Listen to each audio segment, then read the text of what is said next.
All right, we're here in the kitchen. We're talking about celiac disease and how it can be difficult to manage on a daily basis. But imagine being surrounded by all of this yummy, yummy Christmas cookies, pumpkin pies, goodies from Grandma. How is the best way to navigate through the season in a healthy way while still indulging yourself from time to time? Linda York, a registered dietitian at the Yukon Health Center, joins me now. Good morning to you. Good morning, Thank you for coming in. Thank you for having me. First of all, for folks that are thinking, well, why do people go gluten-free? What are the reasons aside from celiac disease? Well, celiac disease is one of them. Some people have a gluten sensitivity, and they have to follow a gluten-free diet, even though maybe their biopsy or their labs did not show that they had it. Right, right. Yes, and some people are just doing it now to lose weight. Doing since the no-carb carbs thing. tend to be trigger foods. And But so many people think carbs taste so good, and if I can't have carbs, then I'm eating cardboard. No, there's so many good, and you'll see we're going to go through This a typical good. holiday fare. I've been making this overnight, so I think you'll like it. And Wow. Okay, well, tell us what you've got here. Like, how do you do this? How do you feel like you're not totally being left out of the holiday? All right. Well, if you do have some people who have to go gluten-free, sometimes it's good to just do the whole party gluten-free. Oh, it would okay, make that's it a good easier. idea. Yeah. Of course, alcohol like wine and also water and seltzer, these things are gluten-free. Beer, not, because we're trying to stay away from wheat, barley, rye, oats. Okay. So wine is good, malt. sparkling yes, water. Okay. brown. No Think beer. of brown. Think brown. Yeah. Okay.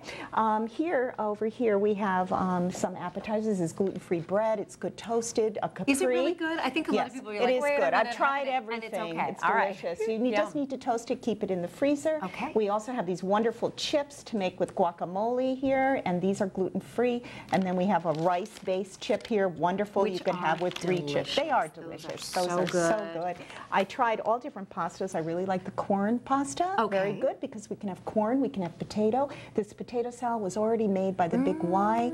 Thank you, Big Y. And their products are gluten-free, and they're made in a gluten-free facility. And stores are getting better about labeling, aren't they? They and are. offering Yes, very different good. alternatives. Okay. Polenta can be used wherever you would use pasta. This is, instead of a ziti bake, I used polenta and what is made polenta my own. again for folks that don't know? It's corn-based, and it's very popular in northern Italy. And it's really It's delicious. Tasty. I almost like it better than, this is a rice noodle, so a lot like of regular Asian noodles, with gluten-free soy sauce. We have chicken. We always say to do the plant-based diet for whatever meal plan you're following. Half vegetables, a quarter of meat, which is pretty much all gluten-free, any of your fresh meats, and then starch would be a quarter of the plate. And then I made some desserts. We have a flourless chocolate cake, which to me are my favorite. Yes. And of course you don't have the wheat flour, so it's gluten-free.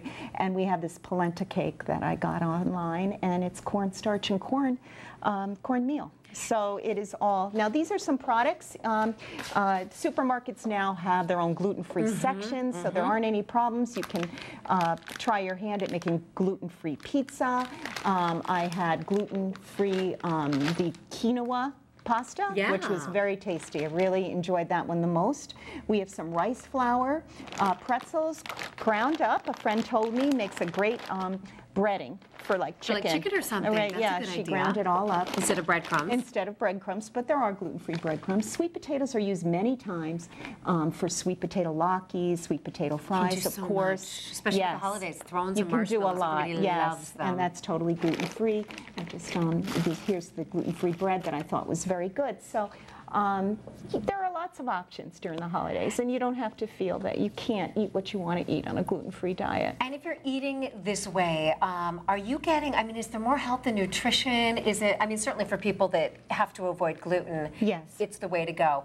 But for other people who are thinking, oh great, a gluten-free party, it's going to be terrible, and well, I don't think it looks too bad, right? No, so I don't feel that way. Is it healthier, would you say, just because you're taking out a lot of the carbos? I think carbohydrates are really important in our diet. It's if you're one that eats a lot of carbohydrates and it is a trigger food, then by virtue of that you're decreasing the amount of carbs, which you're decreasing the amount of calories, which is why you will lose weight. So they're good for that. But I like a balanced diet, according to the plate, having all of the foods. Fabulous. So, and there's never been more options. There are a lot of options. Right? We used to have to write away for products, a dietitian 25 years ago. Now we can find it in all the grocery stores. So great. It is really good. And all right, yes. Linda, thank you so much. Thank you, Carolee. You're a great cook. This is fantastic. Thank you.